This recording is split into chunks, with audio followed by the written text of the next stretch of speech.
The year is 865, Byzantine Empire. A young emperor sits on the throne. His name is Michael III.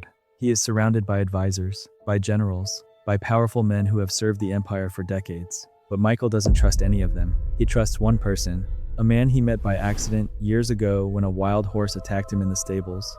A stranger who stepped in, who saved his life, who asked for nothing in return.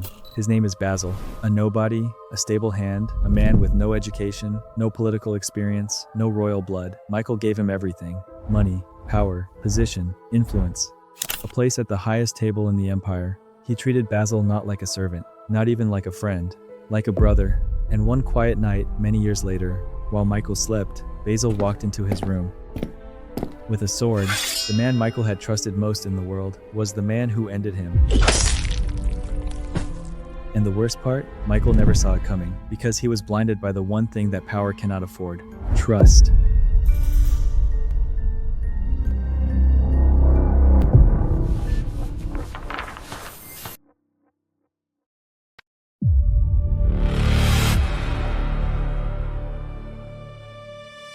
In this lesson, you'll discover why blind trust has destroyed kings, emperors, and powerful men throughout history.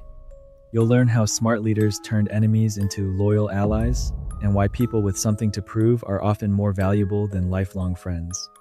Through history, psychology, and philosophy, this video will reveal the hidden dangers of comfort, loyalty, and unconditional trust. And most importantly, how to protect yourself from betrayal before it's too late. We are taught from childhood that friends are everything. Keep your friends close. Surround yourself with people who love you. Trust the ones who are loyal. And that is beautiful advice for a quiet life. But for a life of power, it is one of the most dangerous things you can believe. Because here is what nobody tells you. Your friends already know they have your trust. And people who already have what they want have no reason to keep working for it. But your enemies? Your enemies have something to prove. And a person with something to prove will do things your closest friend never would. This is Law 2 of the 48 Laws of Power. Never put too much trust in friends. Learn how to use your enemies. It sounds cold. It sounds cruel. But the people who understood it built empires. The people who forgot it lost everything. Michael III became Emperor of Byzantium when he was just 2 years old. His father died young.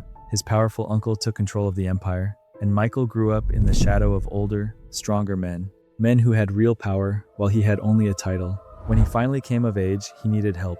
He needed someone he could trust completely, someone who would guide him, someone who would be loyal, not because they had to be, but because they wanted to be. And then he remembered Basil, the stable hand who had saved his life. Michael summoned him. He paid for Basil's education, the best schools in the empire, the finest teachers. Within a few years, Basil emerged sharp, polished, and politically aware. Michael made him his chief advisor. Every important decision, Basil was consulted.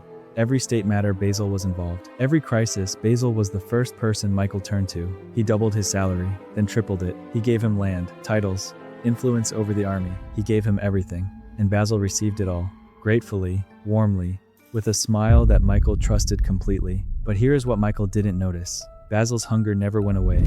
No matter how much he received, he always wanted more. The salary increases didn't satisfy him. The titles didn't satisfy him. The land didn't satisfy him. And slowly, quietly, Basil began to look at the one thing Michael had that he didn't: the throne itself. He started planting seeds of doubt in Michael's mind, whispering that the powerful generals around him, the experienced men who actually knew how to run an empire, were plotting against him, that they wanted him dead, that the only person Michael could truly trust was Basil. Michael believed him. He pushed away the people who could have protected him. He isolated himself, and in doing so, he handed Basil everything he needed. The money was already there. The army was already under Basil's influence. The advisors were already gone. All that remained was one final step. One quiet night, one room, one sleeping emperor. Michael III was killed by the man he called his brother. And Basil, the Macedonian, the stable hand, the nobody, declared himself Emperor of Byzantium. He ruled for 19 years. Now here's the question. Was Basil evil? Maybe. But that is not the point. The point is this: Michael gave Basil everything without conditions, without expectations, without ever making Basil feel like the gifts could be taken back. And when someone receives everything and feels no fear of losing it, gratitude disappears. What replaces it? Entitlement. Basil stopped feeling grateful for what he had been given. He started feeling like he had earned it himself. And once a man believes he earned something, he starts to wonder what else he deserves. Michael's loyalty became his blindfold. His love became his weakness. His trust became the weapon that killed him. Now, let me show you someone who understood this law with perfect clarity. China, 959 AD. The Chinese Empire was trapped in a brutal cycle. Every new emperor was eventually murdered by his own generals. The generals would plot, kill the ruler, and place one of their own on the throne. Then that new emperor would kill the other generals to protect himself. Then, new generals would rise, and the cycle would begin again. It had happened over and over. The throne of China was the most dangerous seat in the world. Then a general named Zhao Kuang-yin became emperor, and he knew better than anyone exactly what was coming. His own generals would eventually do to him what he had done to the emperor before him. So he did something nobody expected. He threw a party. He invited all his most powerful generals, the men with the largest armies, the men most capable of overthrowing him. He sat them all down. He poured them wine. He let them drink and laugh and relax. And then, at the end of the evening, when the hall was warm and the wine was flowing, he spoke, calmly, quietly. He said, "I know tonight has not been easy for you. I know some of you are afraid. You are wondering if I plan to move against you. I want to be honest. I trust every man in this room. But we both know the world does not work on trust alone. Someone will eventually come to you, and they will offer you the crown. And in that moment, no matter how loyal you are, your hand might move before your heart does." The generals were silent. Then Emperor Song smiled. "So, I have a proposal. Give up your positions, retire, and in return I will give you everything a man could want. Wealth beyond what any general has ever received. Land, peace, a long and comfortable life." The generals looked at each other. A lifetime of stability or a lifetime of war? The next morning, every single general resigned. And Emperor Song kept every promise he made. He gave them wealth, he gave them land, he gave them peace. But here is the part that makes this truly brilliant. He didn't just remove a threat, he transformed his enemies into his most loyal supporters. Because now, these former generals had everything to lose. Their wealth depended on the stability of his rule. Their comfort depended on his throne remaining secure. The men who had been his greatest danger became his greatest protectors. In one evening without a single battle, Emperor Song had done what no Chinese ruler before him had managed. He broke the cycle. The Song dynasty went on to rule China for over 300 years.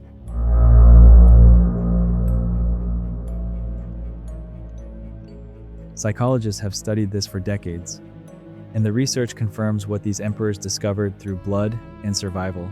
It is called the Ben Franklin effect. Benjamin Franklin, one of the founding fathers of America, once had a powerful political enemy, a man who openly disliked him and worked against him. Instead of trying to be friendly, instead of doing favors for this man, Franklin asked him for a favor. He asked to borrow a rare book from his personal library. The enemy lent it. Franklin returned it with a polite note. And from that moment, the man who had been Franklin's enemy became one of his strongest allies. Why? Because when we do something for someone, our brain tells us we must like them. Otherwise, why would we help them? We trust the people we have helped. We feel connected to the people we have invested in. Franklin understood this instinctively. Your enemy, given the right opportunity to help you, will work harder for you than any friend. Because your enemy has something to prove. Your friend already proved it the day you called them a friend. Nietzsche understood the deeper truth beneath this. In Thus Spoke Zarathustra, he wrote, "You need your enemy. He keeps you sharp. He gives you a reason to be more than you are. An enemy is a mirror. They show you where you are weak. They push you to become stronger. They give your existence a kind of friction, and without friction, nothing sharpens. A life without enemies is a life without edges."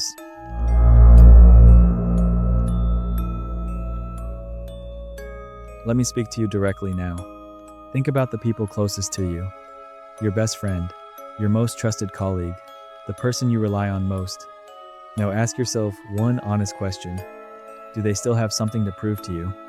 Or did they stop proving themselves the moment you gave them your complete, unconditional trust? This is not about becoming cold. This is not about living in suspicion. It is about being honest with yourself about human nature. People are not evil, but people are human. And humans, when they feel completely safe, stop trying. Not because they are ungrateful, but because safety is comfortable. And comfort is the enemy of effort.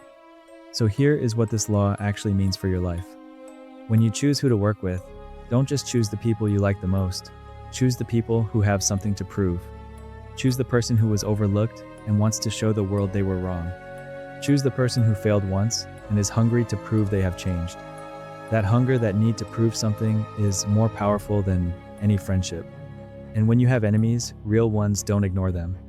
Study them, understand them, find the right moment, and give them a reason to become your ally. Because your enemy becoming your supporter is worth 10 times more than a friend who was always on your side.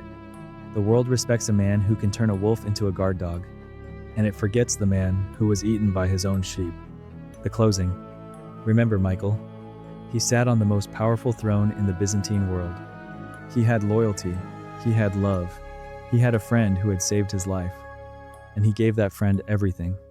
Without conditions, without caution, without ever asking himself, what happens when a man who has nothing suddenly has everything? The answer walked through his bedroom door one night, with a sword.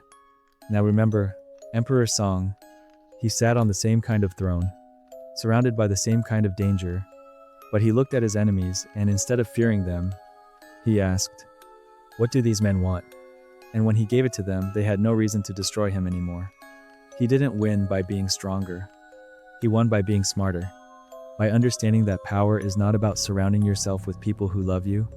It is about understanding what every person around you, friend or enemy, truly needs, and using that knowledge before they use you. Voltaire once said, "God, protect me from my friends. My enemies, I'll handle myself." He was not being cynical. He was being honest. And in a world built on power and human nature, honesty is the only armor that never breaks.